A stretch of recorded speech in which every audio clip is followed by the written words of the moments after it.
Say hello to the Sig 365. When you say things like that with a dramatic tone, people listen to you more. So occasionally, you're gonna hear me speak like a movie trailer narrator.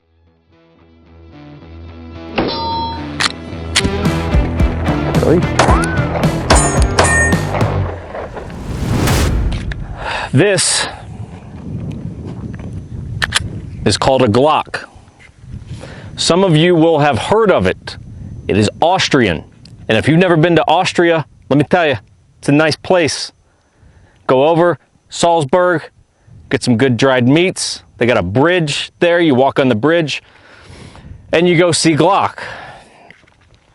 Most of you, I'm assuming, probably have never heard of Glock, so let me tell you a little bit about it. They're cheap.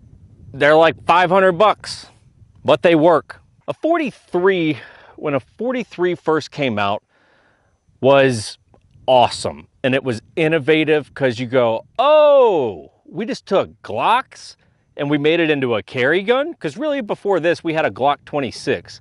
And what kind of weirdos shoot Glock 26s? This fat ass, like, it's like that, but it's like 7 inches thick.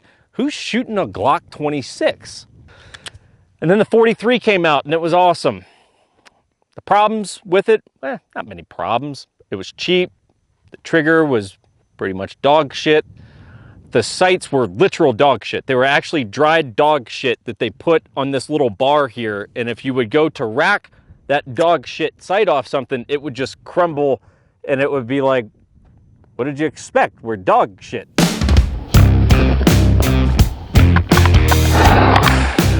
Glock 43. So that's kind of what you got with Glock, right? There's nothing fancy. They go, we get it. There's lefties out there. You're on your own. Have fun.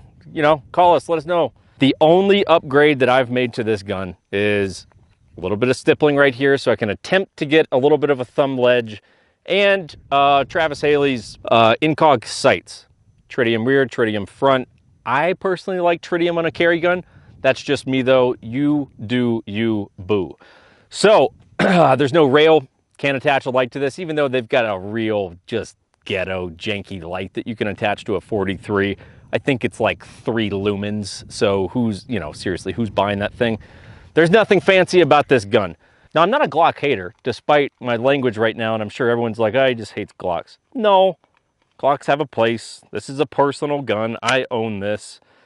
But they're nothing fancy. One thing that I've never been a big fan of with this gun is it's very snappy. It's a really snappy little gun, which is why I do like having a little bit of traction right there. I mean, you'll see there's a moment after a couple rounds where I'm readjusting a thumb. So it's a snappy gun, but frankly, it's the only gun that we had. There was no other option. There's nothing that size that's double stack, or is there? Sig 365. I became intrigued by this gun because I heard size of a Glock 43, but, with a double stack magazine. Now, I'm sure most of you know what the 365 is at this point, but it had some issues when it first came out. I bought this a couple months ago, so I was never subject to having one of the early models that had some issues. It's very much like iPhones. They come out with a new one. I'd wait it out a few months, let them get the bugs out. Sig 365 ships with that 10-round magazine, and I'll be honest, you lose. I don't have meaty hands. I've got hands like a 3rd grader girl. And my little 3rd grader girl hands, I even start to lose a little bit of grip on this without that pinky extension, whatever you want to call it. You like how technical these reviews are. So someone with some real man meaty hands, you're definitely going to struggle with that mag. The cool thing is they send you that bad boy as well.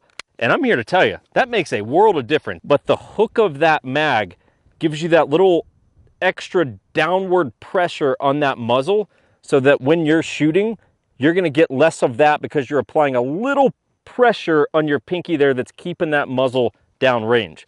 I love that they send the gun with that magazine. It's 10 rounds. The Glock 43, you get 6. You get 6. What else is cool about this gun? This right there. I don't have to spend a couple $100 on that from a Glock modification shop, right? Because now I've got traction. This gun is way less impulsive for me than that Glock 43. It shoots way softer. Now, don't expect this to shoot like a 22. It's still a small package of a gun, shooting 9mm. It's still gonna have a little bit of bite to it, right? It's not gonna shoot like the most high-end Infinity 2011 on the planet, but it is significantly reduced. Another nice thing, the trigger on this, I know there's some aftermarket triggers, but not a lot to my understanding. Now, Glock trigger to me, it's almost in the mandatory category. It's almost in the mandatory category that you need to upgrade that trigger. That Sig trigger, it's all right. There's a bit of mush, and then you hit this wall here, and the wall's a little mushy.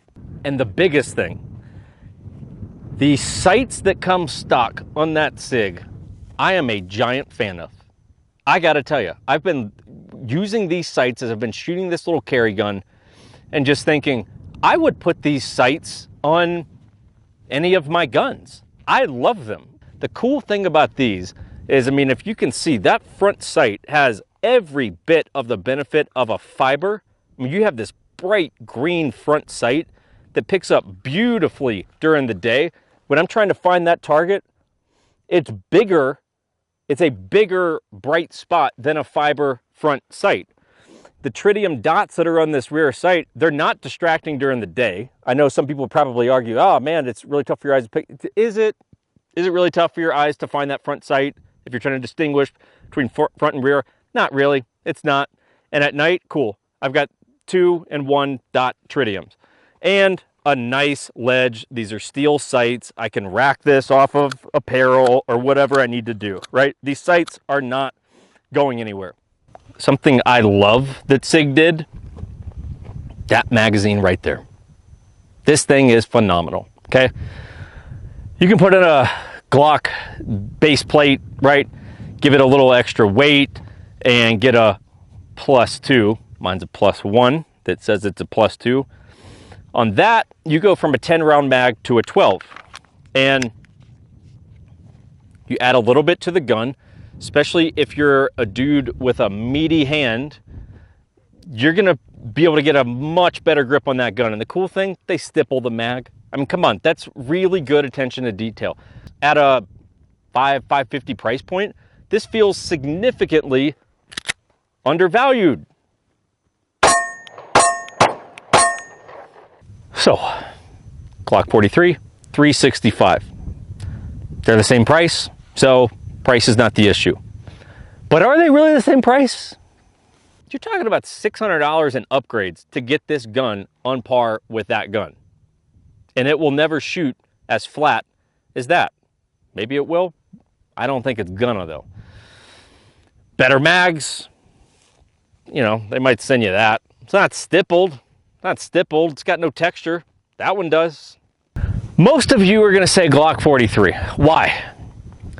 Because you're in a cult called Glock owners. Now, when you read headlines a couple weeks from now and I showed up dead in an alley and they're like, man, how did he get murked?